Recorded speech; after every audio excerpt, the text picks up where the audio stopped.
The tale commences with a disinterested fiend lounging atop his grand seat of authority. His designation? Kim Jang-kol, once nothing more than a typical postgraduate scholar residing in South Korea. Or at least that's who he used to be. Merely a day prior, he underwent a bewildering transformation, now embodying Kratos, the sovereign of demons and ultimate adversary in the digital universe of his cherished game. A narrative trope indeed. Jang-kol then proceeded to outline the mechanics of the game, Paladin of Blood. Allegedly, his objective was to reawaken the primeval champion who had succumbed to a prolonged torpor. However, he promptly halted his own explanation. After all, relaying that to the invisible observers felt futile. More pressing dilemmas now demanded his attention. Mere moments passed before a man stepped into the fortress halls and formally addressed him by his new title, Lord Kratos. This infernal being, Zephyros, served as a level 15 adjutant. He announced that the mobilization for war had been finalized. Monstrosities lingered outside, eager to descend into battle.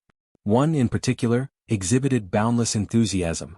Level 534 entity Azurat, famously dubbed the Bloodthirsty Prince.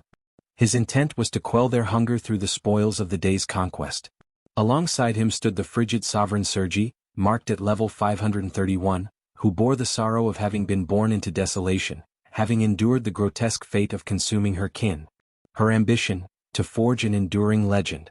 Then came the Fog Archduke Hartok, listed at level 555, and the Ebony Boulder Overlord Ball, reaching level 539. These monstrous beings had already descended into unruly fervor, barely restraining themselves while awaiting the monarch's decree. Eventually, the protagonist lifted his voice to capture the attention of the infernal battalion. Demon army, listen up. The quartet of top commanders loomed, regal and menacing.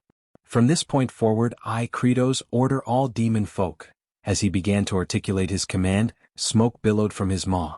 The four ravenous warlords grew restless, their anticipation bordering on madness, yearning for orders of bloodshed.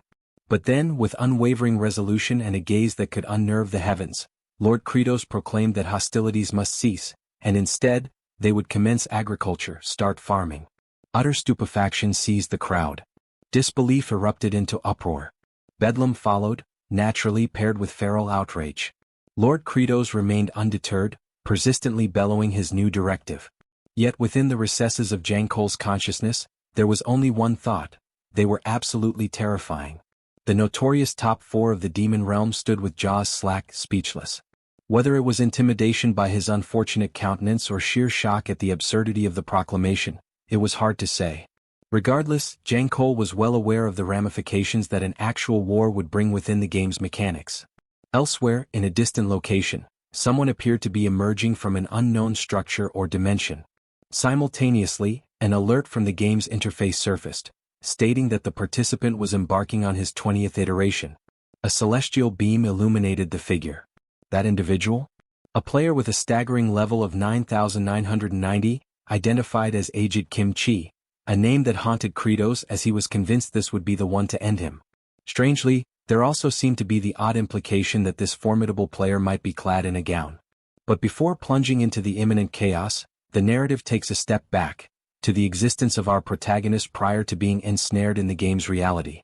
During his mundane existence, Kim Jang-kol had been an agronomy postgraduate, his greatest aspiration being to ascend as a fabulously affluent agriculturist. By his own account, he considered himself a prodigy, having effortlessly sailed through his curriculum with top marks.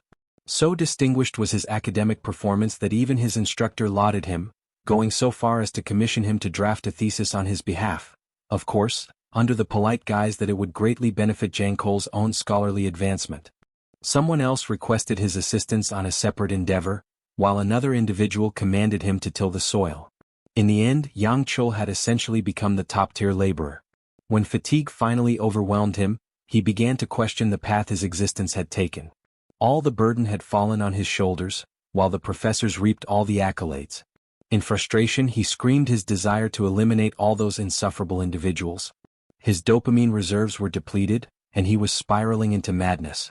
The only relief, the only way to replenish his dopamine surge, was through immersive gaming. A specific title captured his obsession, one notoriously punishing and excruciatingly slow to progress within. No participant had ever completed the game's 19th cycle. Desperate for a sense of fulfillment, He began playing obsessively, foregoing rest entirely. He played through the first round, then the second, and continued relentlessly until he reached the 10th loop. Eventually, he became the inaugural player to conquer Paladin of Blood for the 19th consecutive time. The triumph of being crowned the mightiest in the realm brought him joy, though his appearance betrayed severe exhaustion. He anticipated the 20th cycle would be unbearably nightmarish. Before diving in, he needed to increase his stats. Spiraling, he kept muttering that he would grind levels endlessly and that he was the supreme force. His avatar had reached level 9990, equipped with the most quintessential warrior gear imaginable.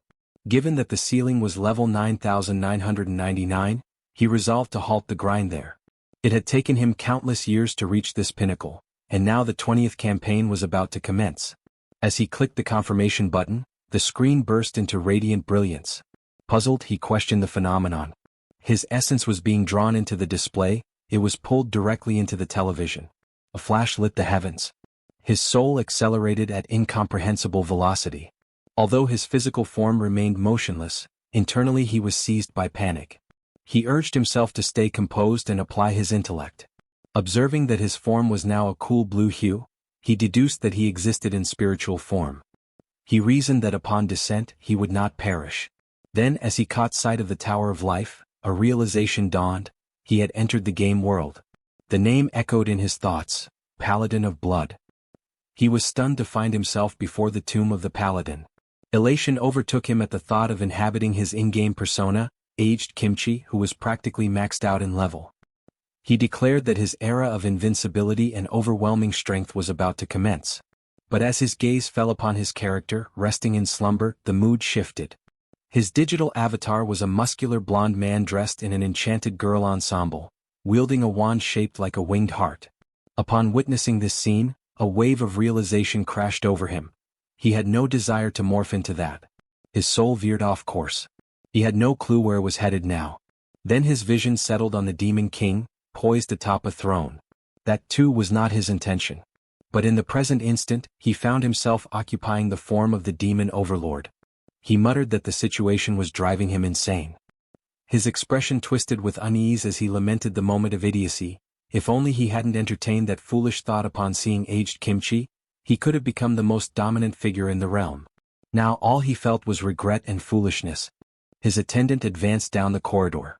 Zephyros perceived whispers echoing from within, rumors that Kratos had undeniably diminished in strength. His gaze turned toward the entrance, trying to pinpoint the origin of the murmurs. The voices grew clearer, it was the general speaking. Azurat proposed an alliance to sever Kratos' head and subsequently divide the dominion of the throne among themselves. He justified this mutiny by recalling how Kratos had seized the crown by decapitating the prior demon sovereign. However, Azurat briefly entertained the notion that perhaps Kratos hadn't weakened at all. If that were the reality, any two of the four attempting to overthrow him would likely suffer grave wounds or perish entirely. Sergi responded by suggesting that if Azurat volunteered to act as their shield, they might stand a chance. Annoyed, Azurat retorted with a warning: she could fall to his hand before the plan even began. Meanwhile, Baal voiced no preference. His thoughts revolved solely around his appetite. Azurat challenged the group further, questioning what they would do if definitive proof emerged that the Demon Lord's power had waned. 3 of them responded without hesitation: if it were true, they would eliminate him. Baal once again remained indifferent. Hunger was his only concern. Outside the chamber, Zephyros remained stationed by the doorway.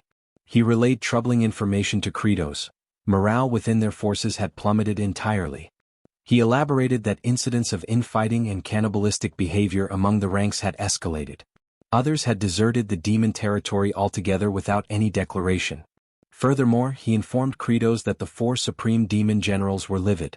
Word had spread that he had lost his strength, and a coordinated coup was forming to claim his head.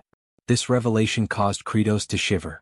He understood the stakes. Should the 4 generals converge upon him, survival was implausible. In short, displaying any semblance of fragility meant certain death. His mind drifted to aged Kimchi. Since he hadn't merged with that form, he pondered whether the character remained inert, an abandoned corpse. The thought crossed his mind that perhaps an invasion into the human domain would have been the superior choice. Zephyros then unveiled a recording dispatched by General Ogmia. The footage featured the tomb of the Paladin. Within the video, aged Kimchi was depicted slaying demons without mercy. One demon in particular appeared terrified, pleading desperately for assistance. Agonizing shrieks filled the air as his eyes were savagely torn from their sockets. Aged Kimchi emanated the aura of a remorseless executioner. Upon witnessing this, Kratos acknowledged that launching an assault on humanity was futile. The way Kimchi operated resembled a deranged killer. Kratos felt resolute. He had no intention of ever encountering him. He would remain entrenched in that location regardless of the cost. Under such conditions he saw only two possible outcomes: appear diminished and be executed by the generals, or enter the human realm and be brutally slain by Kimchi. Either way doom awaited. Despair weighed heavily on him, and he internally lamented his transference to this accursed world. He expressed that even fleeting happiness seemed unattainable. One option remained: stabilize the food crisis and pacify the demon population. Zephyros then inquired about his next destination. Kratos first mumbled an apology, then responded that he intended to survey agricultural lands. Zephyros recoiled, visibly disturbed by the apology. Kratos questioned his reaction. Zephyros elaborated: Kratos was egocentric, conceited, and utterly devoid of etiquette. To hear him say pardon was nauseating and downright disturbing. He urged him never to repeat such behavior. Internally, Kratos was puzzled by Zephyros' attitude. He wondered if perhaps his subordinate was deliberately trying to provoke him. He couldn't tell if Zephyros was simply committed to playing some elaborate role. Zephyros had made only a single appearance, just before the confrontation with the demon sovereign, without any context or background, and that brief emergence ironically contributed to his popularity. At the time, his words were a plea to the revered paladin, informing him that the monarch of darkness no longer wished to engage in combat. Aged Kimchi attacked him anyway. Following that, Zephyros expressed regret for his inability to safeguard his liege, which led players to perceive him as either deeply devoted to the Demon King or someone who held immense admiration for him. Now, Zephyros informed Kratos that his latest failure was unlike any previously seen. Never before had he encountered a Dark Lord who had forfeited so much faith among their own kind. To Kratos, Zephyros was insufferably irritating. The attendant then pulled out a journal and remarked on his intent to cultivate in demonic territory, likening his memory to that of pigeons, fleeting and poor. Kratos reminded him of his own authority as sovereign, warning him not to press further, yet Zephyros persisted unabated. This left Kratos pondering why his subordinate displayed no signs of intimidation. Zephyros elaborated that past demon kings, including Kratos himself, had attempted agriculture in that same wasteland. The brutal and extreme fluctuations in climate rendered the land barren, unfit for crops. Kratos conceded internally. He knew it was desolate terrain, but remained assured that his current strength could bring salvation to it. In truth, farming was a task he loathed, but survival demanded it. Zephyros watched in bewilderment as Kratos began tilling the soil. The sight became comedic when the Demon King inadvertently ingested the dirt. Zephyros remarked that the Dark Lord had now become a destitute figure who consumes soil. He documented the observation in his notes. When Kratos instructed him to cease writing, Zephyros insisted it was merely his duty, asserting that chronicling the ruler's activities was essential. He even scribbled a comment about the apparent decline in Kratos' memory retention. To the Demon King, Zephyros was a persistent nuisance. Upon analysis, Kratos confirmed the soil lacked nutrients. No traces of nitrogen were present. Nitrogen, an element vital to botanical growth, is inaccessible to plants in its atmospheric state due to its molecular structure. Despite comprising 78% of the atmosphere, its tightly bound triple atoms prevent any spontaneous chemical interactions. Humanity had addressed this problem via industrial nitrogen fixation through advanced chemistry, which had sparked a revolution in food supply. Unfortunately, duplicating that process here was unfeasible. There was simply no base substance available to begin cultivation. Then, Kratos reflected on a natural solution: lightning. Atmospheric discharges of high voltage oxidize nitrogen into nitrites, which then mix with rainfall and seep into the earth. His method would mirror this natural system. It was time for his signature move. Kratos dragged a claw across his hand, drawing blood, initiating his infamous ability, Bloody Strike. The spell simultaneously unleashed electrical energy and moisture, designed precisely to prepare the soil for sowing. He ordered Zephyros to step aside. The pain was sharp and relentless. Kratos couldn't fathom how the deranged Demon King had managed to use such a technique habitually when it stung so violently. Just as he braced himself for the incantation, he sensed something amiss. His gaze drifted, catching the figures of the four great generals observing from a distance. Their presence was devoid of any lethal pressure, but their expressions were clear. They believed their leader had weakened. This revelation startled Kratos. Zephyros casually stated that the demon lord had diminished by a full 100%. That statement triggered a thought in Kratos.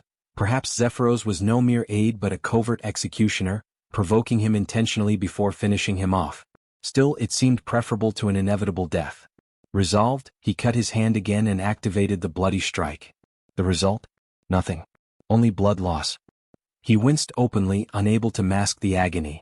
Then came the generals. One of them stepped closer and inquired if he was feeling unwell. Not a single one of them even bothered projecting any aura of menace. The only thing Kratos could mutter was a curse beneath his breath. Elsewhere, aged Kimchi surveyed the immense landscape before him. Traces of his prior existence lingered in his memory. He had lived through more than a dozen lifetimes and had once been driven by a powerful summons, a call of obligation that guided his steps. But now that directive had vanished, and the once commanding voice had fallen silent. He found himself questioning the very purpose of his continued existence. A somber mood fell over him, his face cast in shadows of doubt. Back with the protagonist, hostile gazes bore down on him like those of predators sizing up prey. Azurat reiterated the fundamental principle among demons: supremacy defined rulership. The most powerful one reigned as Demon King. Inwardly, Kratos admitted his fear. Each of the generals radiated an overwhelming presence, and he was all too aware of just how terrifyingly formidable they were. At that moment he couldn't even access any of his abilities. A question surged in his thoughts: was this how he would meet his end? His limbs trembled uncontrollably, and a fierce expression distorted his face. From Azurat's perspective, Kratos was radiating such palpable energy that it seemed he was charging power even before the clash began. Still, Azurat felt sure of himself. He challenged Kratos, questioning his capacity to triumph in such a weakened state. But upon glancing backward, Azurat was stunned to discover the other high-ranking demons had already taken cover behind nearby trees. His confidence wavered. The betrayal was instant. Less than a minute had passed before those traitors abandoned him. Their scheme was to spectate from a safe distance, assessing the battle's outcome and only joining if victory seemed within reach. Beads of sweat gathered on Azurat's brow. He inwardly cursed them as wicked scoundrels, though he quickly reminded himself, they were demons and such treachery was in their very nature. Meanwhile, Zephyros declared that according to the ancient customs of demonkind, combat was always fatal, and surrender was not an option. Just as he prepared to initiate the duel, Azurat interjected, requesting a delay. Kratos was taken aback by how rapidly the rules had been imposed upon him. Azurat silently encouraged himself, trying to maintain courage, convinced he could still prevail, believing that the Demon King had truly diminished. Internally, Kratos spiraled into panic, unsure of what course to take. He had recently tested his strength, expecting immense power from the Demon King's body. While he was indeed strong, it wasn't to the awe-inspiring degree he had anticipated, not enough to boast about. Azurat lunged forward. Kratos recognized the maneuver. It resembled either a stabbing thrust or a slicing strike, moves he had studied from the game. He was certain he wouldn't be able to evade it. Yet his body swerved instinctively. He blinked in surprise, unable to comprehend how he managed to sidestep the attack. Then he noticed a detail: Azurat's left foot angled outward, indicating a thrust. It was a familiar stance, mirroring the exact same motion patterns from the game. Azurat clicked his tongue in frustration as his attack missed its mark. Observing from the sidelines, Hartok asked Sergi if she had caught Kratos' reaction during the dodge. He interpreted it as a signal, a calculated response as though Kratos was preparing to rip Azurat's limb from his body. Sergi questioned why Kratos hadn't taken the opportunity. She advised continuing to watch and assess further. Azurat pressed the offensive once more, and again Kratos avoided him. Confusion settled deeper within him. Every movement, every gesture from Azurat, mirrored the gameplay he knew by heart. He recalled the first time he had encountered this foe. He had been utterly overwhelmed. Azurat had incredible speed, feint attacks that disrupted rhythm, and a diverse arsenal of techniques. But after suffering defeat once, thrice, and 10 times, it wasn't until his 128th attempt that Kratos finally overcame him. In the subsequent 19 playthroughs, he had mastered every trick, even achieving flawless victories where he was never touched. Now Azurat lashed out again, but it made no difference. Kratos felt secure. There was no way any of Azurat's strikes could land now. The other generals watched in silence. They took note of his confident expression, and it sent a chill down their spines. Azurat continued to barrage him, but Kratos evaded each attack with fluid precision. They noticed the shift. Kratos was enjoying himself. There was amusement in his eyes as though he was mocking Azurat's weakness. Azurat's frustration grew, while Kratos allowed himself a moment of relief. Even though he could dodge endlessly, he also understood a painful truth. He lacked the strength to finish the battle. Avoidance alone wouldn't lead to victory. Yet, a crucial realization dawned upon him. The realm he had entered operated under the same mechanics as the game he once played. The system acknowledged his comprehension by notifying him that he had grasped a fundamental principle of this world's logic. As he glanced at the interface, he likened it to the narrative pop-ups commonly seen in digital comics. The display indicated that his recent evasive maneuvers, executed with intense focus, had granted him a reward. A portion of the interface typically reserved for user-controlled avatars had now become accessible. A targeting module had been enabled. Kratos stared as a reticle appeared, precisely aligned with Azurat's forehead. He instantly recognized the feature. It was the same mechanic employed when unleashing advanced techniques. Understanding its implication, he scratched his palm once again and activated Bloody Strike. The technique generated an orb that discharged lightning, directly striking Azurat. The remaining generals were taken aback. The watching demons who were observing the duel remotely erupted into celebratory cheers for Kratos. Azurat's attire had been reduced to scorched remnants, and now he was down on his knees, coughing amidst the settling debris. Kratos was astonished that Azurat had survived the Bloody Strike, an ability that, within the game, resulted in immediate death. Concern surged through him. He realized Azurat was already beginning to regenerate, and it would be only a short time before he was fully revitalized. He launched another bolt of lightning at him. He repeated the action relentlessly, delivering wave after wave of electric strikes. The other high-ranking demons began to tremble, disturbed by the sight. Their fear stemmed from Kratos' ruthless onslaught, an assault engineered not to end Azurat's life, but to torment him, ensuring he remained alive through the pain. In truth, Kratos was panicking internally. He had no clear idea how to finish Azurat, whose endurance seemed limitless. The system alerted Kratos with an unexpected message. All of Azurat's clothing had been completely obliterated, and he now stood exposed. The message confused him. It felt absurdly inappropriate, as if the interface had mischaracterized him as some deviant. Another prompt followed. A new functionality had been activated. Equipment removal from the inventory had been enabled. This piqued his interest. He speculated there might be valuable gear available. He accessed the inventory, only to discover that the sole item present was the outfit he currently wore. There was nothing viable for immediate use. Resigned, he resolved to neutralize Azurat first. Despite the demon's regenerative capability, which ensured his return to fighting condition, Kratos knew he needed to act quickly. An idea surfaced.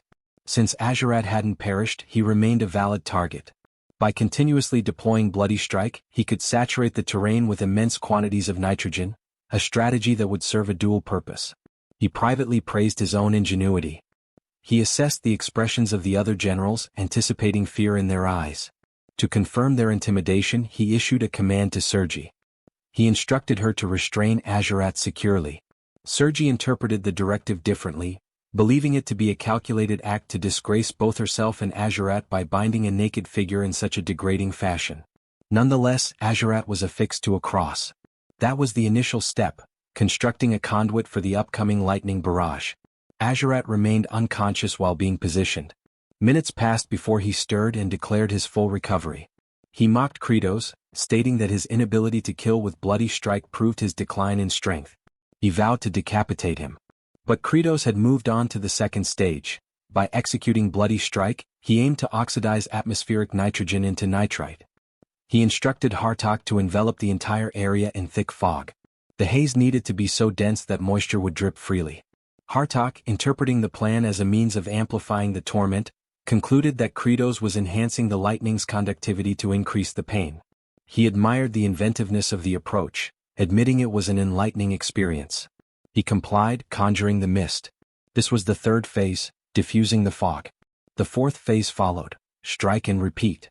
Kratos continued activating Bloody Strike, pushing his limits to the point of personal agony. Zephyros observed with an indifferent expression, unmoved by the spectacle. Meanwhile, the general stood in stunned silence, overwhelmed by the sheer intensity. Azurat endured repeated blasts over and over again. Kratos found satisfaction in the process, not just for subduing his opponent, but because in doing so he was enriching the soil with nitrogen, rendering it fertile ground for cultivation. He imagined a prosperous yield awaiting him. That single thought filled him with anticipation. He unleashed another strike, continuing the cycle until twilight descended. Eventually the protagonist examined the earth. Satisfaction settled over him. All that remained was to maintain the infusion of nitrogen using the same method. His subsequent objective was to enhance the soil's quality. The current state of the terrain, loose, poorly bonded, with an inconsistent texture, prevented proper oxygen flow and retained excess water. For successful cultivation, a friable, crumb-structured soil was essential. Hence, the next necessary step was to produce fertilizer. He issued a command of utmost importance. He demanded organic waste. The high-ranking demons were staggered. Following the intense punishment inflicted on Azurat, they assumed the command implied smearing him with excrement. To them the idea bordered on savagery. They viewed the directive as unbelievably brutal. Elsewhere, beneath the bright midday sky, aged Kimchi wandered through the forest. A distant plea for aid reached his ears. He made his way toward the source, parting the foliage. There, behind the shrubbery, stood two individuals. They claimed to have been assaulted by goblins and requested assistance, offering compensation in return. For readers acquainted with these two figures, their identities were clear, true legends of the genre. Aged Kimchi's expression remained stern, unsettling the pair. Though he reassured them of his innocence, the men instinctively judged him to be deeply suspicious. He questioned their injuries and, without delay, hoisted the nobleman onto his shoulder like a sack of grain. The other man was instructed to guide them forward. While being carried, the noble remarked on Kimchi's strength. He introduced himself as Ravage Azrahan, with his companion identified as Deal Frontera, and homage to the iconic characters Lloyd and Javier. When Ravage inquired about Kimchi's identity, the reply was that it remained a mystery yet to be solved. For those unfamiliar with the Greatest Estate developer, the scene hinted at future coverage of the series. Back at the demon stronghold, the trio of commanders appeared exasperated. Hartok questioned how they were expected to simply produce feces. He sarcastically suggested if they were meant to create it on demand. Sergi shouted in dismay, appalled, revolted, and clearly overwhelmed. She spiraled into panic. Baal admitted he hadn't eaten in a considerable time and thus couldn't contribute. He speculated that Sergi was equally incapable. She snapped at him, refusing to discuss such matters. Hartok, unwilling to donate his own waste, proposed a more aggressive solution, coerced the lower-ranked demons into providing it. Soon after, in a demonic village, a desperate creature pleaded with them not to proceed. The unfortunate soul protested that he couldn't relieve himself while being observed. He begged them to step outside. Another soldier retorted that similar requests had been made before, yet no progress had been achieved. Hartok grew impatient, demanding results. He confirmed with the demon that, despite all effort, there would be no outcome. The creature confessed he hadn't eaten in days. Frustrated, Hartok seized the demon, summoning his power. He thanked the poor thing for the accidental inspiration. He attacked him, eliciting a painful cry. The assault was cut short when Baal intervened, gripping Hartok's wrist. Hartok asked what the interruption was for. Baal clarified that piercing the abdomen would be fatal, eliminating any chance of obtaining the needed material. He explained that the demons must remain alive to yield the waste required. Hartok released the demon and, surprisingly, praised Baal's insight, especially coming from someone like him. Yet, he followed with a threat, suggesting they feed the villagers Baal's flesh to stimulate production. Baal prepared to retaliate. The captive demon trembled as tensions escalated. Hartok and Baal were moments away from clashing when a powerful voice roared across the area, demanding an explanation. It was Kratos. A single application of Bloody Strike sent both to the ground. Infuriated, he reminded them that humans weren't the only beings capable of defecation. His irritation was palpable. He proceeded to inform them that excrement lacking nutritional substance held no utility. What they required was waste matter rich enough to serve as effective compost. Zephyros, perplexed, inquired about the meaning of compost. Kratos clarified that it referred to a component that delivers nourishment to the soil. Typically, such compost is formulated using wood ashes, unwanted vegetation, dirt, broken eggshells, and poultry droppings. For the ashes and weeds, they could repurpose the abandoned homes they had encountered earlier. The complication arose with sourcing eggshells and bird waste. Suddenly, a memory surfaced. He instructed Zephyros to fetch the territorial map. Once unrolled upon the surface of a table, it confirmed his suspicions. It was the identical layout he had encountered within the confines of the game. This meant that if he reached a specific location, he should be able to locate what he sought. He was referring to the nesting grounds of the infernal seabirds. In the game environment, flocks of them populated the area extensively. It implied that these creatures absorbed abundant nutrients from the lands of humans, and subsequently deposited both their excrement and eggs in that territory. Kratos considered it an ideal collection point. Zephyros hesitantly asked if the demon sovereign truly intended to gather waste from the seagulls. Kratos acknowledged the accuracy of the observation. Zephyros then disclosed the name of the area, the Cliff of No Return. There were no platforms or resting points, and anyone unfortunate enough to fall would be consumed by violent tides. Kratos confirmed that he was already aware of those hazards. The reason such a place was beyond player reach in the game was because it lacked systematic access. But in this reality he was confident in his ability to scale it. Upon arrival, the scene was unforgiving. Surging waves and towering stone columns dominated the surroundings. The commanders were bewildered by their liege's intentions. Many had attempted to hunt those seabirds in the past. Each endeavor had ended with the hunters succumbing to the sea's wrath. Kratos explained his strategy. He would ascend the cliff and hurl down a sack filled with excrement and eggshells. He commanded the generals to ensure it would be caught. If successful, everyone would have sustenance. Baal stood in silence. In his mind, he recalled the gaunt demon Hartok had strangled earlier, along with the emaciated figures lining the streets. The ocean's surges remained relentless. As Kratos prepared to leap, memories of his 13th playthrough surfaced. He had tried countless methods to reach the peak. Hundreds of failed attempts, dying repeatedly, had defined that journey. But now he leapt, watched intently by the generals and Zephyros. His self-assurance was unwavering, because he had conquered this obstacle before by exploiting a game-breaking flaw. Gripping a protruding rock, he held so tightly that an indentation formed in the cliff's surface. The commanders and Zephyros stared, astounded.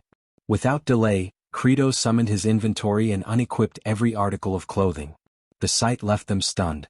Only portions of his form, his hair, his flexed arm muscles, and his rear, were visible. The group struggled to contain their amusement at the absurd image. Kratos pushed his weight off the ledge, needing to rotate his torso. Sergi flushed and averted her face. Yet even as she turned, her eyes flicked back with thinly veiled curiosity. It became apparent, she harbored intrigue regarding the demon lord's anatomy. Kratos proceeded to rotate his form, once again removing all garments. His bare backside appeared again. Then he twisted and re-equipped his outfit. Once more he spun and disrobed, exposing himself. He repeated this cycle of rolling and equipping. With each motion upward, he advanced closer to the summit. The repeated appearance of his rear became almost comedic in nature. And at last he reached the top. He stood firmly atop the precipice, clothed and composed. Within a realm governed by a game-like structure where equipment management and inventories operated like coded functions, and where boundaries marked unreachable zones on a virtual map, Kratos had pieced together all these elements. Through observation and trial, he became certain that reaching this forbidden edge was indeed within the realm of possibility. Baal, driven by the demon sovereign's promise of nourishment, resolved to lend his assistance. Zephyros grew alarmed by Baal's sudden initiative and attempted to halt him, but Baal had already launched himself forward, intent on following the monarch. Zephyros's cries drew Kratos' gaze. In a split second, Baal leapt, aspiring to emulate his liege. But the rocky surface offered no grip. Baal began to plummet. Thankfully, Kratos reached out and caught him mid-fall. At that moment, Kratos was bare-chested, only the upper portion of his form visible from behind the stone ledge, as he clung desperately to Baal's weight. To make it work, he needed to activate the same glitch that had allowed him passage earlier. His forearm veins bulged under the immense pressure. Baal's mass threatened to tear his limbs from their sockets. Inwardly, he questioned the rationale for saving someone like Baal, one of the four mighty generals who posed a potential danger to his rule. Wouldn't it be easier if the general simply ceased to exist? He voiced this internal conflict aloud, declaring that he held no obligation to rescue Baal. While gripping the general, Kratos's mind wandered back to a memory, a time when a peer, eyes red and voice cracking, had come to him for assistance. The professor had refused to accept this junior's paper, aiming instead to exploit the student endlessly for academic labor. The young man had pleaded with Kratos to speak with the professor, believing that the educator would heed the words of Jang Kyol, the most favored scholar. That youth had admired him. Since he was already serving as the top workhorse, perhaps the professor would be swayed. But fear had gripped him. He'd worried about jeopardizing his position, about placing himself in disfavor. So he told the boy that it wasn't his concern and walked away. And ever since he had wondered, what if he had stepped in? What if he had tried just a little harder? If he had pushed himself to his limits, perhaps the face that haunted him in memory would have worn a smile instead of despair. Now that same sensation welled up as Ball clung to him. In that moment of suspended peril, Kratos resolved to do what he hadn't done then. He clenched his jaw, braced himself and shouted with all his might. His bones groaned under the strain. Summoning every ounce of his physical capability, he heaved the general upward, throwing Ball atop the cliff. The large figure crashed onto the stony surface. Meanwhile, Kratos cradled his fractured arm, pain evident in his posture.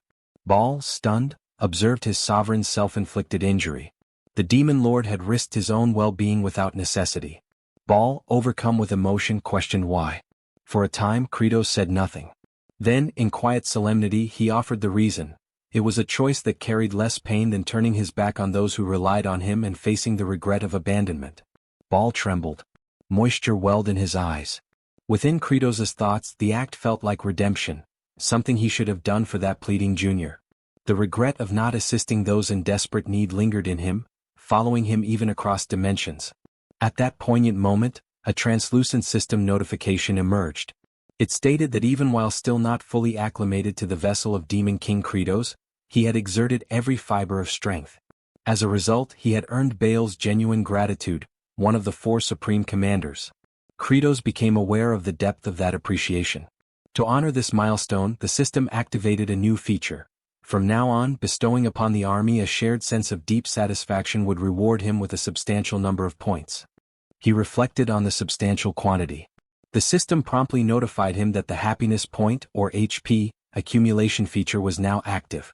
Kratos pondered what exactly a happiness point was. At first, he assumed it might be something akin to a discount coupon for frozen treats. The system, clearly irritated, rebuked his misunderstanding, questioning what kind of fantasy world would even offer ice cream. Startled by the system's direct and conversational tone, Kratos realized it could respond to his thoughts. It was then clarified that for every demon soldier who experienced satisfaction from a full belly, Kratos would earn a single happiness point.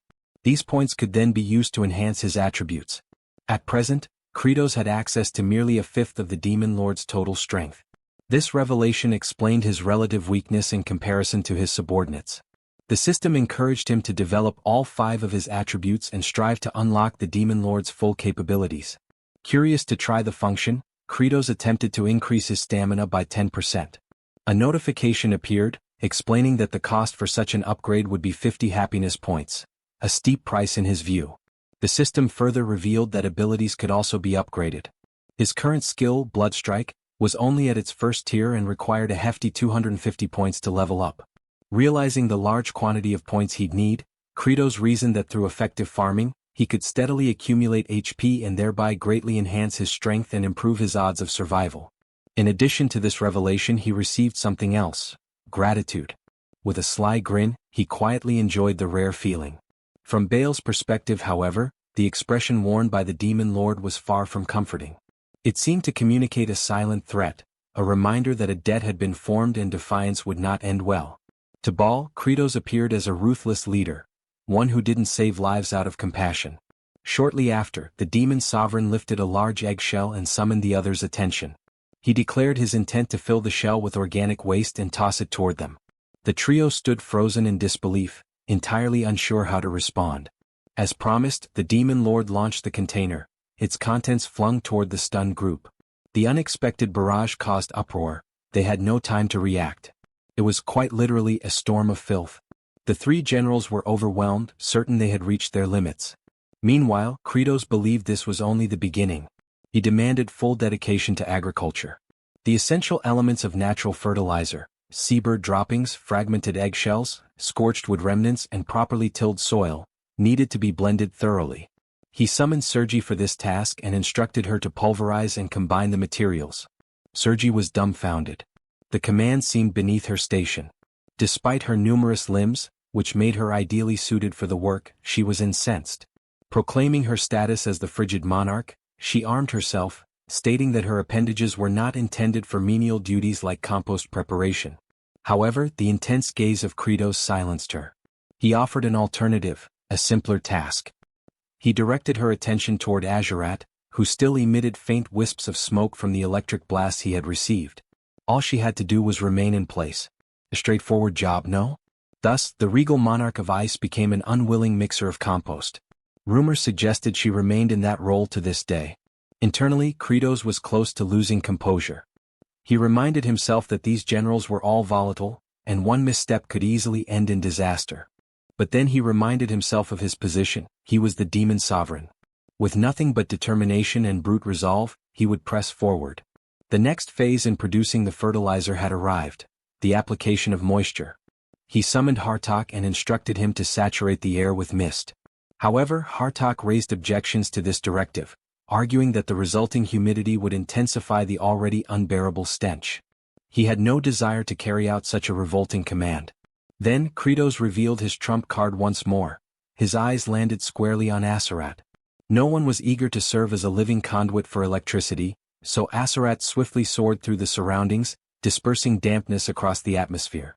Kratos then consulted Baal to confirm whether the level of moisture sufficed. Baal acknowledged that the consistency had softened with the addition of water, just as their ruler had anticipated. At last, the third stage called for the compost to be relocated to a shaded, arid location and layered with a covering fashioned from seagull plumage. Yet a challenge loomed. The demon lord knew that even producing a small quantity of this material would demand considerable time. To generate enough fertilizer for the expanse of terrain before him, he recognized that a full-scale mobilization of demonic manpower would be unavoidable. His expression hardened. Something troubled him, but it was an obligation he couldn't ignore. Kratos resolved to proceed under the authority granted by his crown. Later that evening, elsewhere within the dominion of demons, a modest wooden shelter came into view. Inside, two infernal beings resided. One reclined upon a makeshift bed. The figure lying down was a young female demon named Flute. She called out to her father, who inquired softly what had happened. Tears welled in her eyes as she offered a heart-wrenching suggestion, that her father should simply consume her. Outraged, the father rebuked the idea vehemently. He reminded her never to utter such despair again. But the girl, still mourning the absence of her mother, insisted, and her words struck deeper than any wound. Then a flashback unfolded. A monstrous demonic beast had once attempted to devour the child. She had cried out for aid, and just before the gaping maw reached her, a figure emerged, shielding her fragile body. It had been her mother. Without time to react, the maternal figure was swallowed whole, sacrificing herself to spare her daughter. In the present, her father spoke gently, explaining that without her, he would have no reason to keep living. Their somber exchange was disrupted by noises outside. The presence of Kratos and his subordinates had arrived. Flute's father froze, overwhelmed at the sight of the demon lord himself, his voice trembling uncontrollably. Hearing his reaction, Kratos concluded the demon still had vitality and thus issued the order for his capture. The father pleaded, explaining that there was no one else to care for his child, and if left alone she might fall prey to more powerful demons. Flute sobbed, begging them to release her father, but the demon lord remained unmoved. He then turned to Zephyros inquiring about the current count. Zephyros confirmed they had secured 20 demons and required 30 more to meet their goal. As Kratos turned to leave the residence, his eyes once again rested on the girl. She continued to cry, believing she was about to lose another parent. Inside the game she had been featured as a berserk adversary, a demon child driven mad. He had frantically tapped his controller, initiating a rapid slash to eliminate her. The look in her eyes now was identical to the one from that moment, and it momentarily stirred something inside him. But he was the demon king and emotion had no place in policy. Maintaining his stoic demeanor, he issued one final decree before departing. He commanded the cessation of all cannibalistic behavior among the demon kin. He also directed Zephyros to assemble the remaining infernal beings and order every one of them to begin working on fertilizer production immediately. At last, the protagonist fully accepted the mantle of leadership, and with it the accompanying burdens and trade-offs. Several days later, the demon inhabitants who had been conscripted had already begun to labor diligently across the fields. Wielding their weapons as crude tools, they turned over the composted earth. Among them, Flute's father, now known as Dairock, voiced his skepticism. He questioned the value of this toil, convinced that their exertions over the past few days were fruitless. The notion of agriculture to him seemed utterly absurd. A companion cautioned him to be careful with such statements, warning that they could cost him his head. But Dairock stood resolute, maintaining that regardless of what happened, their fate was already sealed. Even if the terrain became arable, they still lacked any viable crops to sow. As if summoned by the critique, Kratos materialized and addressed the doubt directly, posing a rhetorical question about the future of their planting efforts. Dairock immediately recognized that he had spoken out of turn and was now in jeopardy. The Demon King instructed him to come along. What Dairock was unaware of was that Kratos had already identified a potential answer days prior. On the very occasion he had faced opposition from his high-ranking officers, a particular violet blossom had caught his eye. He had instantly recognized it as a candidate for cultivation. And so, he guided Dairock to stand before this same flower. Kratos informed him that they would be planting the roots of this plant. Baal and a segment of the agricultural unit had already retrieved samples from different areas.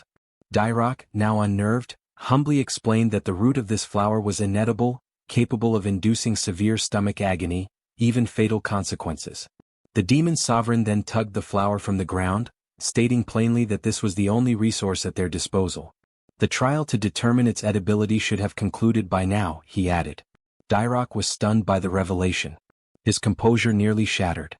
In a state of panic, Dairock raced to his daughter's side, crying out in desperation. He questioned the demon lord's morality, demanding to know why such a cruel experiment had been inflicted upon an innocent child. He pleaded for his daughter to be spared from ingesting the roots. Barging into their home, Dairock halted abruptly at what he witnessed. Flute, appearing far healthier than before, was cheerfully consuming the roots without discomfort.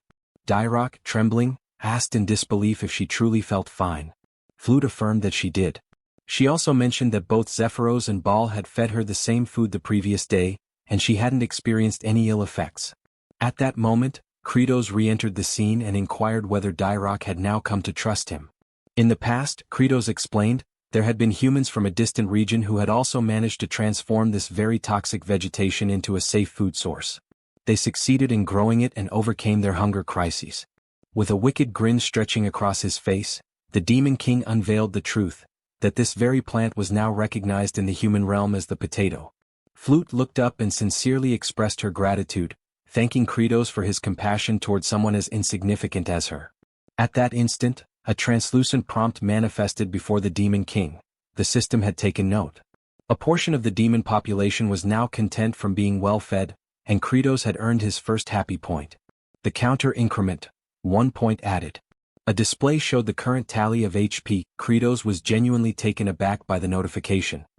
He looked once more at Flute, who beamed with genuine warmth.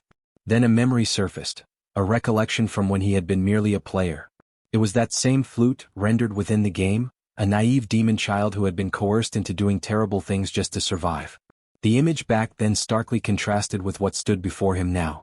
A faint smile crept across Kratos' face. He acknowledged to himself that, as a demon lord, perhaps he didn't always need to wear a stern mask. He smiled, awkwardly, perhaps grotesquely. But it was a real smile. Internally, he mused that a little demon like her just needed to eat well and grow up strong. Unfortunately, this sentiment was wholly misunderstood. His attendants misread his intentions, interpreting the look on his face as sinister. Baal, in particular, assumed the Demon King had ulterior motives, that he was merely fattening the girl up to devour her later. To him, Kratos was the embodiment of a truly malevolent monarch. Yet, unbeknownst to them, the expression Kratos had revealed was the one he had always hoped others would see, though it could not have been further from the truth.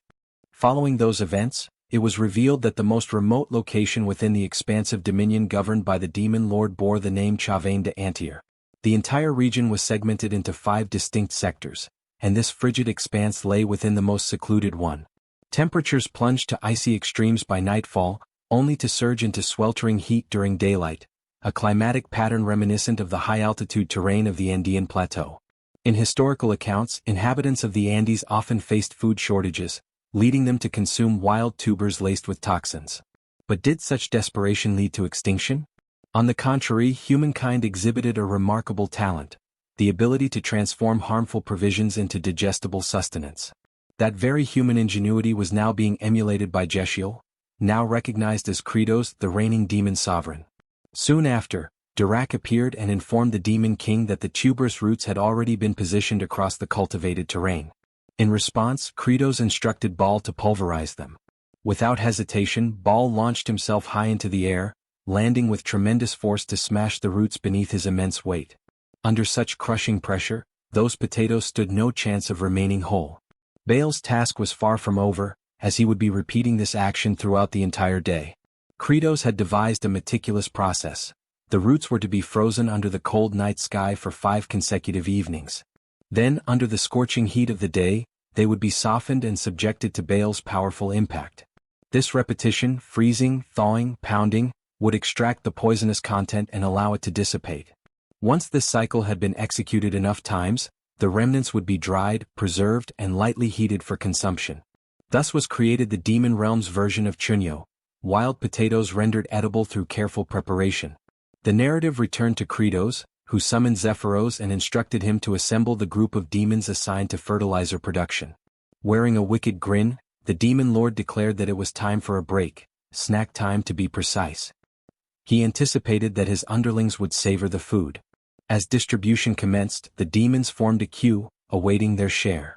Kratos announced that only 2 pieces would be allotted per individual due to limited supply. Zephyros, noting the sizable reserve of processed potatoes, inquired whether additional portions could be produced.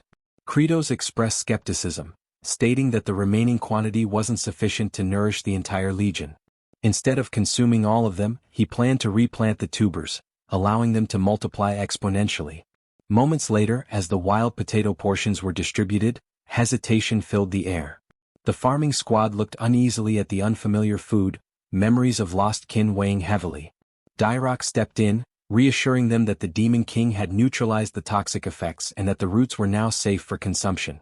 However, a particularly eccentric demon with a bizarre haircut mocked Dirac, calling him naive.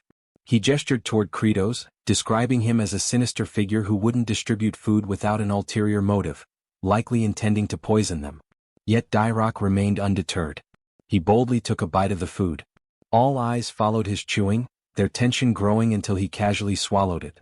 With tears brimming in his eyes, he shouted praise for the Demon King. The rest of the laborers, observing Dirac's survival, promptly devoured their portions as well. And soon a second line formed, they eagerly sought more. Dirac, basking in his moment of vindication, was filled with pride. It was true, the Demon Lord had genuinely provided them with edible nourishment. The odd-haired demon, now swayed, began to lead a chant. Raising his left arm, he bellowed with enthusiasm, "Yes, Kratos." The Demon King, however, was unimpressed by the awkward slogan and silently resolved to replace that ridiculous cheer at a later date. Off to the side, Zephyros studied Kratos' expression. He noted that the Demon Lord's countenance reflected unwavering belief that even in this barren wasteland, he would produce viable food. In that gaze, Zephyros sensed the possibility that Kratos might indeed be the one to finally end the cycle of starvation and despair that plagued their kind. At that very moment, the interface reappeared. A system notification declared that a segment of Kratos' forces was content due to having eaten. This time, the tally rose by 50 happy points, a reward for successfully feeding 50 members of the agricultural squad. The new cumulative total displayed boldly: HP equals 51. The protagonist observed the unfolding scene with visible amusement. A subtle grin crept across his face as he internally acknowledged that the total number of points accrued so far was quite respectable. With this accumulation, he could now afford to bolster his strength a bit. However, a decision had yet to be made on which attribute would be prioritized. At the moment, he remained uncertain.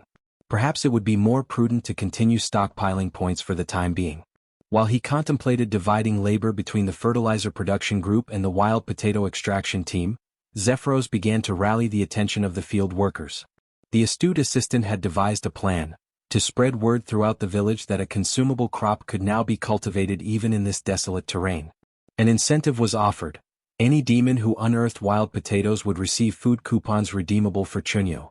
The announcement stirred celebration among the farming squad, while Kratos quietly evaluated Zephyros. He mused that the subordinate was every bit as clever as he appeared. Despite his irritating personality, he was undeniably one of the most resourceful allies in the group. Thanks to this campaign, the village demons diligently scoured the earth, unearthing every last wild potato. Meanwhile, fertilizer grinder Sergi and artificial precipitation specialist Hartok remained hard at work, each fulfilling their respective assignments.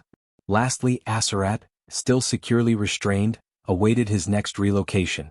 Kratos had merely been shifting the location where his living lightning conductor would be positioned. Upon determining the most suitable area, preparations were finalized. The demon lord then proceeded to discharge a series of electric bolts upon the familiar target, harnessing Aserat's endurance for the benefit of nitrogen enrichment. He truly toiled to ensure proper soil infusion. With fertilizer production reaching adequate levels, it was time to commence the subsequent phase, distributing the compost uniformly across the terrain. However, the sheer size of the land posed a significant challenge. The territory was far too extensive for a malnourished workforce sustained by only a few morsels of chunyo. Suddenly, Aserat summoned the strength to plead with the demon lord, asking for death to be swift. Yet the request was ignored. Instead, another jolt was sent his way. In Kratos' mind, eliminating an individual capable of remaining operational even while famished, all thanks to his regeneration trait, was foolish. He considered it a free source of nitrogen after all. Still, the dilemma of territorial expansion lingered. The Demon King pondered whether reinforcements were the only viable solution.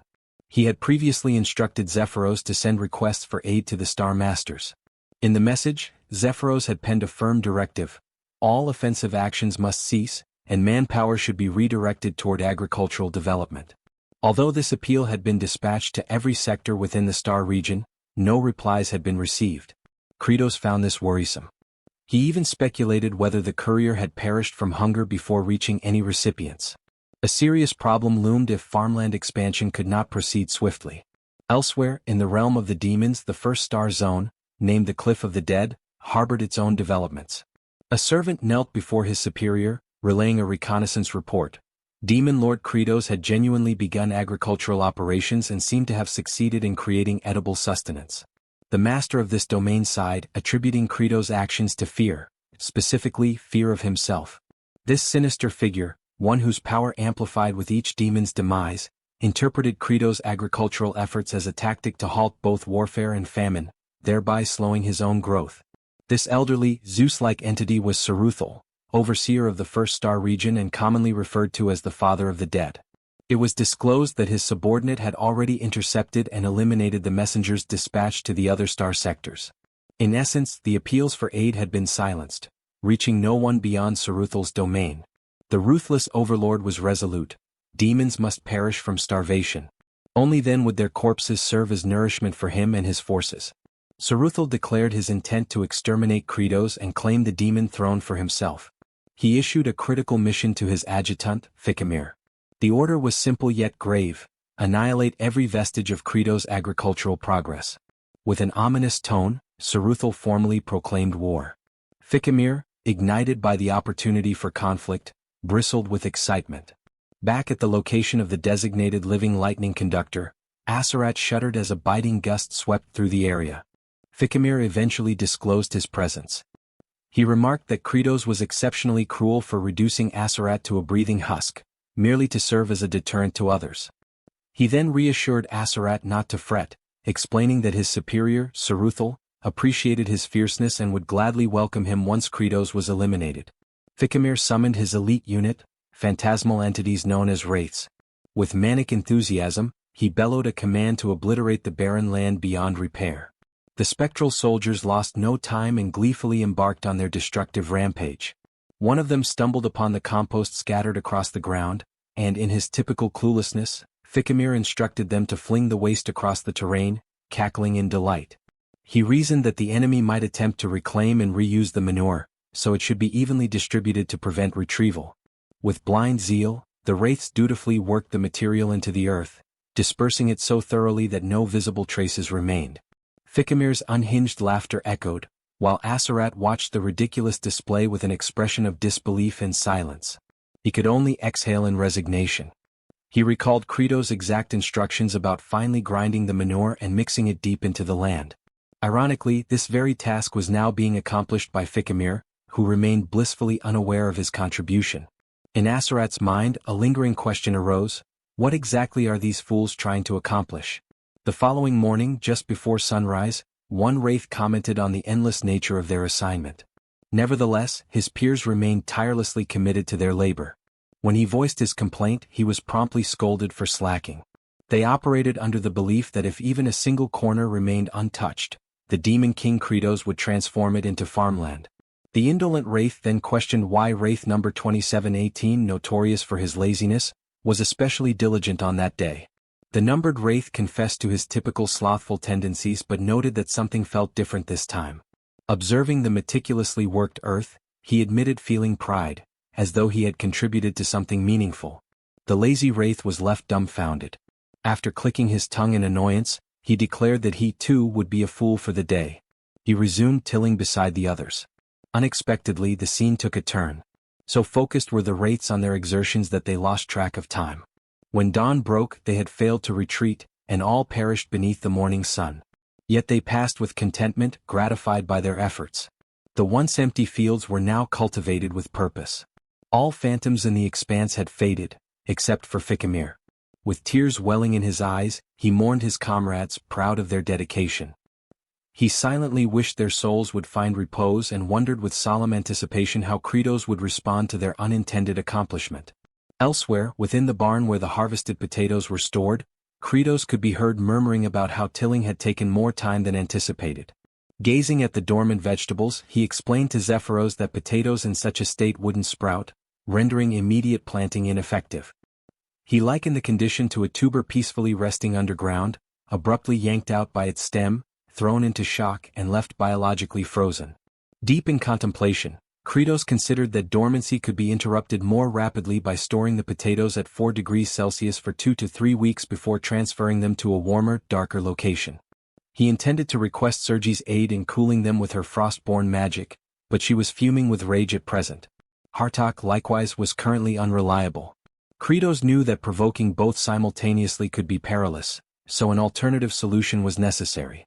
As a last resort, the Demon King had even instructed the farming squad to perform physical drills near the potato cache, in the hopes that their body heat might hasten the warming process. They all ended up exhausted rather quickly, rendering that strategy a failure as well.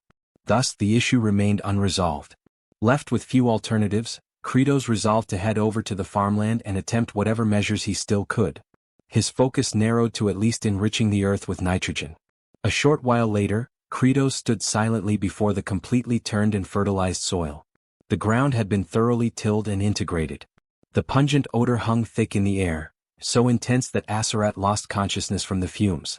The demon lord stood stunned, speechless at the sight of the now prepared fields. He questioned internally how such a feat had come to pass, suspecting a miracle. Suddenly, an oblivious figure burst into laughter, the same fool who had unknowingly contributed to the miracle. He cackled in triumph, declaring their success, but his gloating was short-lived. Baal, looming behind him, lifted him effortlessly and presented him to the demon lord. This individual was none other than Fikimir, who had attempted to remain hidden. Kratos recognized him immediately as one of the notorious bosses from the Cliff of the Dead. He speculated that Fikimir might have arrived as backup. Without delay, Kratos demanded to know the reason for Fikimir's presence, a question that caused the demon to tense in panic. Just as Fikimir opened his mouth to reply, a swift blow from Kratos interrupted him. Zephyros, bewildered, questioned why the demon lord would strike before hearing a response. Kratos clarified that the act of withholding information was already suspicious enough, and sometimes brute force was the most effective interrogation tool. Fikimir, though pained, conceded that this approach was to be expected from the Demon King. Still, the demon remained tight-lipped, until he was subjected to a relentless barrage of punches. Blow after blow rained down. Eventually, Kratos himself grew winded. Fikimir lay motionless, barely conscious. Then, a prompt from the system materialized, reminding Kratos of his ability to enhance attributes using accumulated HP. With 51 points available, he invested in boosting his stamina. Refreshed, He resumed pummeling the unfortunate demon with renewed vigor. Thousands more strikes followed. In this act of merciless interrogation, Kratos demonstrated his fitness for the role of Demon King. Ultimately, Fikimir broke. He confessed not only his actions but the plot to eliminate Kratos altogether.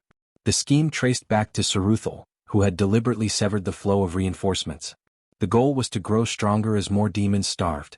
Zephyros remarked that such sabotage amounted to insurrection. He advised Kratos that eliminating Saruthal would send a clear message to those protesting the halted expeditions. However, Kratos recognized that even if he succeeded in taking Saruthal down, other adversaries would persist. What he truly required was a definitive method to overcome them. Zephyros warned that Saruthal was no ordinary enemy. Kratos was already aware. Saruthal possessed a spectral ability, allowing his body to shift into an incorporeal form. Even within the game, Saruthal had been a constant menace on the intricate terrain of the Cliff of the Dead, transforming the entire encounter into an elaborate pursuit. Still, Kratos had already begun formulating a plan. As in the game, if exterminating pests was impossible due to their concealment, the answer was simple: extract them from their den. Elsewhere, Flute found herself standing before Aserat. She looked upward timidly. The mere sight of her nearby presence visibly irritated him. She initiated a hesitant conversation, lowering her head in gratitude. She expressed thanks for his sacrifice as it was the reason they now had sustenance. However, praise directed toward a demon for noble deeds was considered deeply offensive. Aserat seethed. He accused Flute of derision and threatened her life. Frightened, Flute fled. With a burning glare, Aserat issued a vow, one drenched in fury. The moment he escaped, he would hunt Kratos down and destroy him. His moment of solace was abruptly interrupted as a chorus of demonic voices rose in melody directed toward him. From a distance, his gaze locked onto Kratos approaching with a waving banner. As the image grew clearer, the banner's inscription came into view: "Congratulations. Second Conductor of Thunder in the department." Alongside him was Fikimir, trussed up identically to Aserat. This unhinged entourage chanted jubilant hymns, as if commemorating the induction of a fresh recruit into their labor force. The agricultural detachment was gradually expanding its membership. Aserat mulled over the title of Second Conductor of Thunder. Moisture welled in his eyes at the hopeful prospect of being released. The thought of finally being spared from being a perpetual spit-roasted avian stirred deep longing. Yet within moments, Fikimir was merely positioned adjacent to him. No soul even considered unfastening him from the pole. With fervor, Kratos erupted into bellows, activating his sanguine surge technique. Aserat's stomach dropped as the full weight of reality set in. Kratos intended for both of them to share the burden of lightning absorption. The pair, defeated in spirit, yielded to their fate. All the while, Saruthal observed from afar through his scrying orb. The notorious overlord shrieked with horror as his elite subordinate, Fikimir, was officially baptized as the next electro-grilled minion. The unsightly, celibate demon monarch persisted, unleashing strike after strike. Fikimir's wails echoed, his form writhing under the surges. Saruthal wept for his underling's torment. Still, Kratos showed no mercy. The thunder cracked. Fikimir's cries escalated, almost indistinguishable from unholy moans. He was beginning to show signs of perverse enjoyment. Surveying this grotesque display, Saruthal howled in protest. At that very instant, Kratos turned his attention sideways. There hovered the familiar reconnaissance specter from the game, a spectral avian clenching a crystal globe. This confirmed Saruthal's active surveillance. Rage simmered anew within Kratos. His adversary had not only sabotaged his crops, but was now watching with contemptuous amusement. He vowed to ensure Saruthal rued the day he meddled. By morning, young Fluck was seen burrowing around in the earth. Aserat monitored her from his constrained vantage point. He noticed the roughened texture of her palms. The roasted warrior questioned her motives. She meekly explained her desire to assist. After all, the Demon King, the 4 exalted generals, and every grown-up were toiling tirelessly in the fields. She longed to contribute. Aserat scoffed, branding her a naive, low-tier demon child. He grumbled that the idiot tethered beside him had already cultivated the patch she was digging. He suggested she direct her efforts somewhere useful. Hearing that, Fluck beamed with gratitude. She extended heartfelt thanks to Fikimir for tilling the field and offering himself as an additional lightning conduit. Fikimir's eyes glistened. Her words moved him. Suddenly the agony felt worthwhile. Aserat muttered under his breath that the man had officially gone off the rails. He mocked their agricultural ambitions in this forsaken land. He pointed out that the absurd potato they were trying to raise hadn't even sprouted. According to him, unless the spud cellar was warmed, no buds would grow. He predicted starvation. Fluck took that statement to heart and dashed away, almost skipping with determination. Aserat rolled his eyes, convinced that a feeble demon like her couldn't change anything. At high noon, Zephyros expressed subtle unease about the demon monarch's scheme. He suspected that Saruthal was surely aware of their ambush. He doubted the commander would risk showing up to rescue Fikimir. Kratos, however, expected no such thing. He anticipated Saruthal would dispatch underlings first. The goal was to decimate every single one of them, to force Saruthal's hand. He commanded his forces to ensure no survivors remained. The cultivator battalion now stood sentinel around the second lightning pillar. As the reconnaissance wraith soared above, Saruthal sneered at Kratos' strategy. He believed this idle vigil would prove fruitless.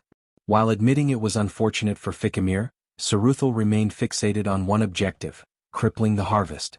He deployed his crop wraiths. And for the surprise of no one, they appeared at the heart of the potato deposit. Numerous reptilian phantoms emerged. Then, with no hesitation, the spectral invaders surged forward. Saruthal gave the directive to annihilate the entire stockpile of potatoes, ordering them to crush and obliterate every last one. The harvest phantoms stormed the storage barn. Unbeknownst to them, everything was unfolding exactly as Kratos had foreseen. The crop specters found themselves startled. Positioned atop the structure, the demon sovereign awaited. With a sly grin curving his lips, Kratos acknowledged their presence like a host welcoming guests to their final resting place. The ghostly intruders faltered, taken aback by the ambush. His mind drifted back to his initial encounter with these exact entities during his gaming days. Moments steeped in hopelessness. These were Saruthal's second-tier elite division. The greatest hazard lay in their tendency to swarm en masse. A mere touch from their incorporeal forms could trigger rapid aging in the afflicted. Worse still, they could replicate the skill sets currently equipped by their opponents. Truly an affliction. But Kratos, now seasoned in the mechanics of this world, had already calculated their downfall. With a vicious sneer, he declared his readiness to roast the first of them. Lightning-based implements were their kryptonite. The specters realized they had walked into a trap and began to withdraw. However, Kratos warned them that the real snare had only just begun. The ghouls glimpsed crimson streaks near the entryway, blood that Kratos had deliberately smeared the night before. Now activating the second tier of his technique, Kratos brought his palm crashing against the ground, unleashing arcs of electricity. The current surged along the blood channels until it reached the door, where it surged upward like a net of lightning. The move, known as wide-range crimson discharge, electrified the entire vicinity. In that moment, the crop wraiths resembled writhing motes, floating helpless. The strike landed, eliciting their silent shrieks, even though they possessed no vocal cords. With their resistance neutralized, physical strikes now became effective. Kratos summoned the cultivation regiment. These fierce warriors, long aching for battle, barreled into the fray with scythes and rakes so lethal they would intimidate any foe. Though outwardly unimpressive, these soldiers were secretly the most formidable units of the final battleground. With that knowledge, Kratos no longer considered the crop wraiths a threat. For the first time he felt like a cold, calculating apex demon ruler. He scanned the area for any lingering phantoms that had survived the barrage. Determined to personally finish them off, he prepared his next move. But a piercing cry shattered his focus. Fluck emerged from beneath the mountainous heap of potatoes. Her sudden appearance stunned Kratos. A spectral assailant locked onto her. Her father, locked in his own skirmish, was unable to reach her. Kratos, agitated by the chaotic unpredictability of it all, forced himself to prioritize. Eliminating as many fleeing phantoms as possible had to take precedence. Still, his eyes stayed fixed on Fluck. He knew the range of his crimson discharge wouldn't reach her position. In a desperate act, he hurled a potato toward the ghost. Of course he knew it was futile, but instinct took over. The vegetable bounced off the specter's head, which then caught it mid-air. To his astonishment, the tuber began to pulsate like a capturing sphere. A pink vortex enveloped it, and the creature's essence was absorbed into it. Then, poof, a faint sound echoed. The soul emerged from the potato and ricocheted toward the stockpile. Distracted, the remaining crop wraiths retreated unnoticed. Kratos blinked in disbelief at what had just occurred. The potato had sprouted. Suddenly, understanding dawned. These apparitions accelerated aging. They had inadvertently jump-started the dormant biological rhythm of the potatoes. Without pause, Kratos clasped Fluck in his arms. His gaze softened slightly as he offered her an expression of approval. Her body trembled. Turning to his militia, he summoned their attention. The time for drawing Saruthal out had ended. From now on they would take the initiative. An offensive approach would serve them better. Elsewhere, someone's eyes fluttered open. Confusion clouded their vision. The location was none other than Lightning Pole number 1. It was Asarat. His mind muddled, he pondered his own identity and purpose. The warm sunlight bathed his face, and he felt a fleeting moment of gratitude. Then his stomach let out a deep growl. He came to understand that, despite his condition, a deep yearning for existence still burned within him. His focus shifted when he heard his name being called. It was Fluck. She expressed her gratitude, explaining that thanks to his tip regarding potato sprouting, everything had turned out well. She had even received a generous supply of chunyo as a result. She went on, mentioning how Kratos had assembled a considerable force of agrarian warriors. Yet, by this point, Azarat was no longer registering her words. His entire attention had zeroed in on the food she carried. The moment he laid eyes on the edible chunyo in Fluck's possession, his mind unraveled.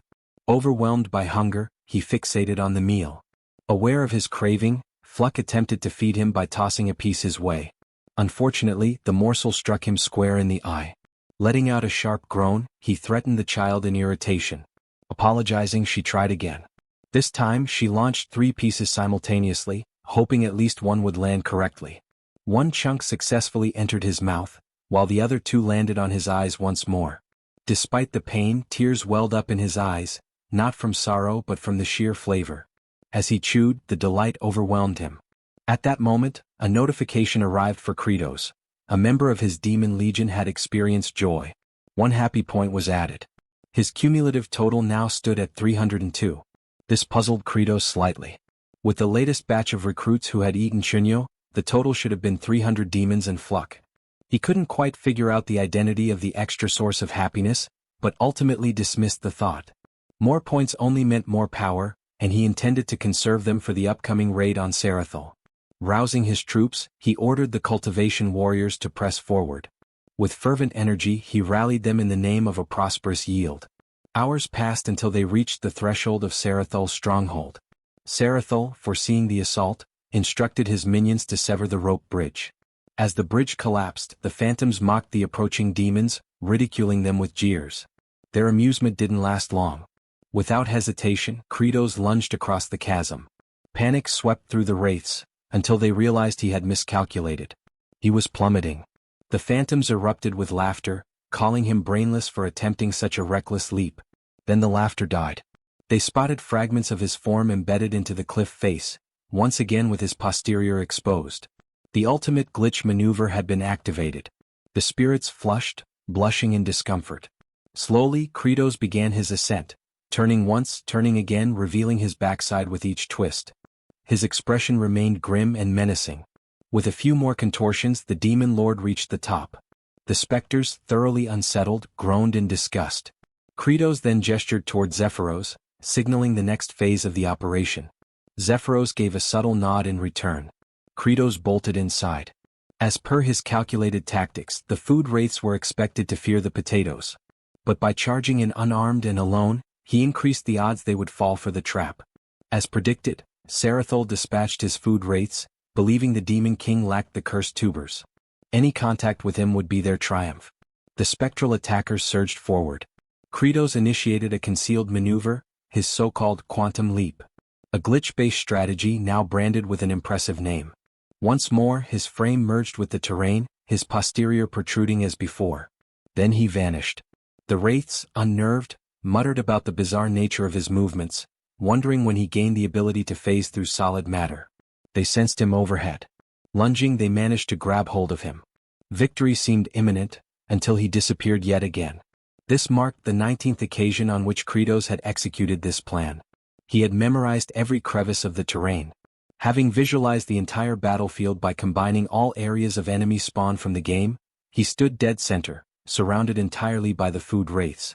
Drawing in a breath, Kratos steadied himself. The phantoms believed he must be fatigued, even as the sovereign of demons. But Kratos declared internally that he no longer stood there as a ruler, he was a seasoned gamer. In the distance, Zephyros shouted the cue. He ordered the next step. From all directions the cultivation squad appeared, launching their weapons. Not balls but potatoes. The tubers struck the agricultural phantoms directly. Simultaneously, Kratos instructed them to commence cultivation efforts. A few more seconds passed, just enough to fully appreciate the grandeur of the moment. Initially, Zephyros harbored some uncertainty regarding the strategy, yet soon came to grasp that the demon sovereign had once again devised a flawless approach. Earlier, Kratos had informed him that while he lured the crop wraiths into a single confined location, Zephyros was to direct the cultivation sentries along a mapped-out route. Zephyros reviewed the diagram of a forsaken ancient watercourse, nothing but a cul-de-sac or so it appeared. Kratos insisted otherwise. He declared that something was indeed hidden there, a covert passage, one he had personally uncovered. Following his escape from the nightmarish cliff of the deceased, just before entering the ultimate zone, he had explored thoroughly and noticed something unusual. Despite the area appearing empty, the craftsmanship of the environment seemed deliberate. Then he observed an odd section on the stone wall. After slashing it with a blade, the wall shifted open.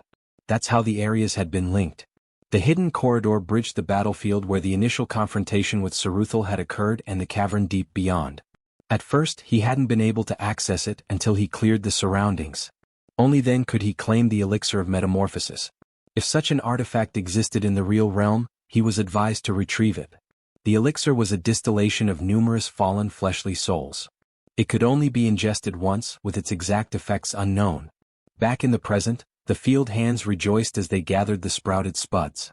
The sight of it implied they were ready to sow them. Flute's father thought tenderly of her and of how they might finally enjoy full meals. But witnessing all of this, Kratos' features darkened. A memory surfaced. He once starved so severely that a kindly elder woman offered him food.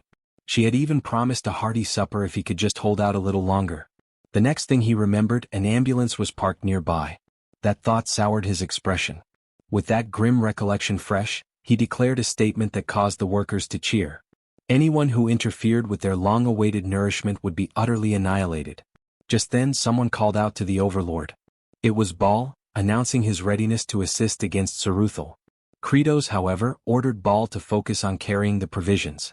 Combat belonged to the head of the chain. Meanwhile, Saruthal invoked the great spirit of glacial heart. He beseeched it to ensnare more souls with its frozen wrath and grant him a surge of reinforcements and might. Out of nowhere, Kratos landed a forceful kick square into his back, sending him to the ground. Saruthal lay stunned, face against the dirt, shocked by the Demon King's sudden arrival. Kratos coldly responded that it was no longer his concern. Pest extermination was now underway. As Saruthal remained crouched, Kratos loomed above. The former rebuked Kratos, branding him foolish to believe he could triumph single-handedly. Saruthal's form began to morph. He disclosed his genuine prowess. Despite the dramatic transformation, Kratos showed no reaction. His expression was blank, almost disinterested, for he had witnessed this countless times, 19 to be exact. In past playthroughs, while chasing the ever-fleeing Saruthal across the hazardous cliffs, aged Kimchi's player frequently ran into his minions. By the end, nearly every creature inhabiting those bluffs had been eradicated. Eventually, Saruthal retreated into the chamber containing the Heart of Ice Spirit. A fearsome relic, allegedly forged from the death of an ancient drake, it unleashed a chilling energy that ensnared wandering phantoms in the land of the living. Saruthal made attempts to summon additional allies using the relic's force, but the paladin always arrived in time for the final confrontation. There, Saruthal activated his most formidable power.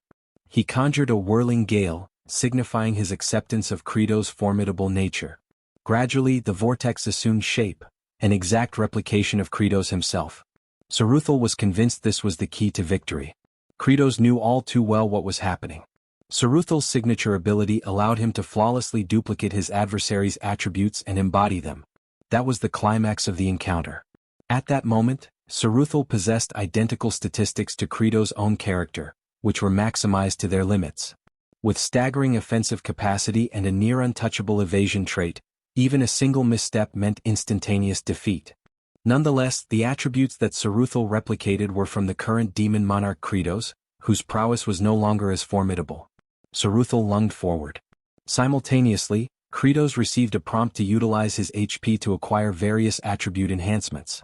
He had the option to allocate 10% more to his existing stamina, which stood at 30%, as well as his psychological fortitude, bodily power, nimbleness, and arcane energy, each resting at 20%. With a reserve of 302 HP, Kratos spent 50 of them to elevate his agility to 30%. Saruthal was taken aback when Kratos sidestepped his strike with ease. Following that, Kratos delivered a punch with all the force he could summon.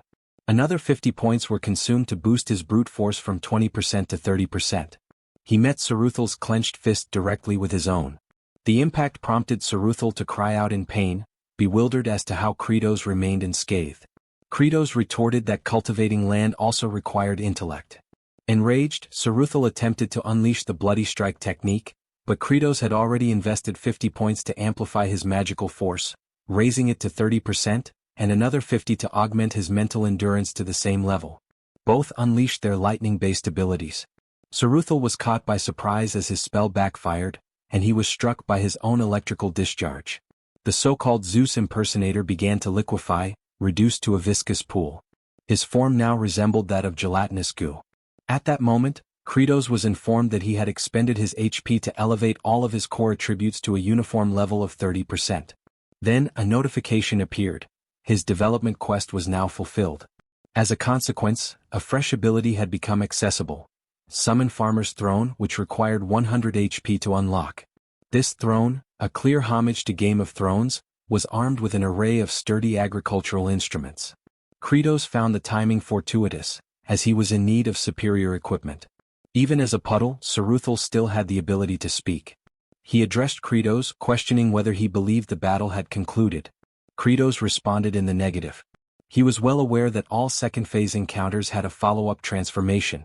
Saruthal's mask shifted again, now transforming into an archaic, malevolent dragon.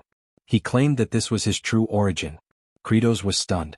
Witnessing it firsthand, the creature's offensive capability and reservoir of vitality were staggering. But it was expected. Saruthal served as the boss directly preceding the game's ultimate antagonist. Kratos, however, felt no dread. That was precisely when Baal and the agricultural enforcers arrived. He informed Saruthal that he had already emerged from the final stage himself.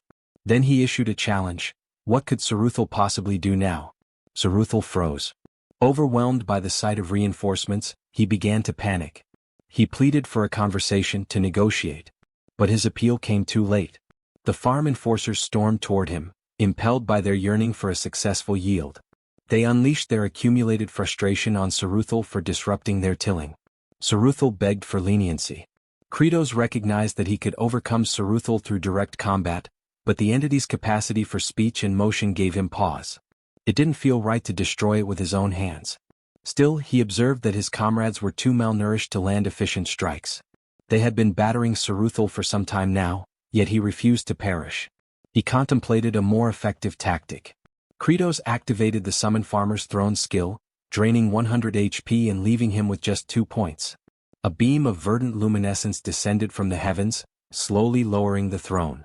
Then, without warning, it plummeted with explosive velocity. Kratos flinched in astonishment. The throne landed squarely atop Saruthal, generating a crater upon impact. The farm guards exulted. One demon jubilantly praised their monarch for not allowing Saruthal to simply expire, but instead, annihilating him with a brutal, skull-crushing blow. They admired how ruthless, savage, and infernal the move was, worthy of a true overlord. Another cried out that such a feat could only be pulled off by the Demon King himself, and that lesser beings like them could never imitate such dominance. They chanted Kratos' name in triumph. He blended with the celebration, shouting with pride. Elsewhere, among the lightning-bound, Fikimir came to a realization.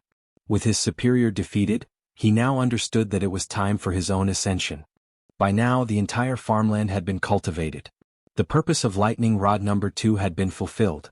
With the raid concluded, their principal objective was achieved. The potato shoots had sprouted, and Kratos had successfully eliminated every blight that jeopardized the upcoming yield. With those hurdles overcome, he exclaimed with fervor that it was the moment to sow the tubers. Yet before they could vacate the premises, the crystalline orb situated upon the pedestal stirred. Kratos took notice. A notification appeared, confirming that his objective of vanquishing Saruthal on the Cliff of the Departed for the 20th instance had now been fulfilled. That led him to wonder whether he had simply resumed from the 19th attempt in the game. The system then alerted him of a concealed scenario now being unlocked. A sealed essence confined within the core of Frozen Spirit had been released due to mishandling. The heart of ice began to emit vapor. Its structure opened gradually. As Kratos approached, he was met with astonishment. A diminutive azure hatchling emerged. He stood speechless, eyes wide in disbelief. The juvenile dragon noticed him. With excitement it uttered a name, T-Bone. Their gazes locked in stillness. The small WRM pondered if this bizarre entity before him might be his parent. As Kratos extended his hand, the little one shuddered with sensitivity. The dragon remembered hatching from its shell in pitch blackness, overwhelmed with fear, yet now relieved that its father had found him. That sense of comfort quickly faded once it got a good look at Kratos' unfortunate visage. Even though Kratos made an admiring remark about the creature's cuteness, the hatchling quaked in apprehension. As the group began to exit the chamber, the overzealous agricultural enforcers jokingly hollered about cooking the baby drake. This left the creature misty-eyed. Kratos rebuked them, labeling them fools, and reminded them that raising the beast first would yield greater returns. This, of course, led the little one to suspect that its supposed caretaker might actually intend to consume it. Kratos came to a halt when he noticed the awaiting crowd. The demons had gathered to welcome back the farming corps, their expressions sincere with joy. Fluck ran directly into her father's arms. Families reunited in warmth and relief. The baby dragon's cheeks turned rosy as it sensed the shared affection in the air. He glanced up at the figure holding him, realizing that perhaps they weren't so frightening after all. That was until he looked once more at the face of his so-called guardian. His opinion reversed immediately. No, they were absolutely terrifying. As twilight descended, the hatchling trembled in a shadowy corner. He cautiously peeked out, only to catch sight of the demon sovereign's ominous expression again. It made the little dragon assume they were merely biding their time until he matured enough to be eaten. Meanwhile, the overlord himself was absorbed in thought, primarily concerning how to nourish the young drake. He had heard somewhere that juvenile dragons fed on polished minerals, yet there wasn't a single gemstone in sight. Only piles of corroded scrap littered the storage. Zephyros soon arrived to give his report. As anticipated, significant setbacks had arisen during the construction of embankments. To cultivate vegetation properly, earthen ridges were necessary, raised mounds lining the fields. Ideally, such structures required untainted soil, but their terrain was littered with fragments of stone. Despite their efforts, each attempt by the farm guards to dig deeper resulted in the emergence of more debris. The baby dragon misinterpreted the situation, thinking he was already being forced into labor like the others, though in reality, Kratos merely held him. The demon lord reflected that their terrain more closely resembled a coal excavation site than a field. At the current pace, merely removing the stones would take an eternity. Worse yet, relying so heavily on the workforce daily would rapidly deplete the store of chunios intended for incentives. Even the prospect of receiving backup from other high-ranking demons wouldn't solve the dilemma. A sinister expression again crept across Kratos' face. He daydreamed about being the protagonist in a fantasy serial, one with the ability to summon a magical companion. He imagined some sort of burrowing beast like a wombat, capable of clearing the stones effortlessly. The hatchling in his grasp visibly shook once more, unnerved by the increasingly dreadful countenance his parent was making. Kratos observed Fluke as she diligently dug into the terrain. Her expression was firm with resolve. He continued watching her and came to the realization that it was time to stop complaining and instead devise a solution. While he was immersed in his own reflections, a sudden cry pierced the air, razor squall. Kratos turned pale. A colossal whirlwind was barreling toward them, gaining speed rapidly. It slipped his mind completely. He had known that this expansive barren land occasionally produced vents that released slicing gales at random intervals, and getting caught in one would result in being torn to shreds in moments. He shouted for everyone to seek shelter behind the stone formations. They scrambled toward anything that could provide shadow and dropped low to the ground. Kratos also bolted for cover, but even though the slicing wind was still a distance away, the sheer force of the air pressure was staggering. What he had experienced during gameplay didn't even come close. This was a calamity of nature, the greatest peril to cultivation efforts. But amidst the chaos, he spotted Fluke dashing toward the incoming vortex. Kratos' eyes widened. She wasn't fleeing, she was heading to Azurat. Her father took off after her. Irritation surged in Kratos at the reckless girl. Without hesitation, he handed the hatchling to his own father, instructing him to protect the young Drake, warning that anyone who pursued him would face consequences. Bale cried out in protest, warning Kratos that the area was too treacherous, that death was likely. Kratos was fully aware of the risk. But he couldn't bear the thought of losing either his vital lightning conductor or an essential laborer. Cultivation wasn't some peaceful, leisurely endeavor involving leisurely fruit picking.